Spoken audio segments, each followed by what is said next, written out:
ഞാൻ രണ്ടും കൽപ്പിച്ച് ഈ നമ്പറിൽ വിളിച്ചപ്പോൾ മറുതലക്ക് ഹലോ എനിക്ക് വർത്താനം പറയാൻ കഴിയുന്നില്ല. പക്ഷേ എൻ്റെ പ്രശ്നങ്ങൾ മുഴുവനും പറയുന്നത് വരെ അയാൾ മറുതലക്ക് ഫോൺ വെച്ചിട്ട് നിന്നു.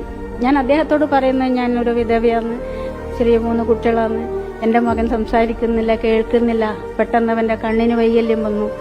അപ്പോൾ ഞാൻ ആകെ ജീവിതത്തോട് തോറ്റുപോയി.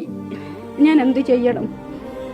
അതിനുത്തരം അദ്ദേഹം പറഞ്ഞു, ആ കുട്ടി രക്ഷപ്പെടട്ടെ, അവന് കേൾക്കാൻ കഴിയല്ലോ, എത്ര പൈസ ആയാലും അത് ഞാൻ ഇവിടെ എത്തിച്ചു തരുന്നു.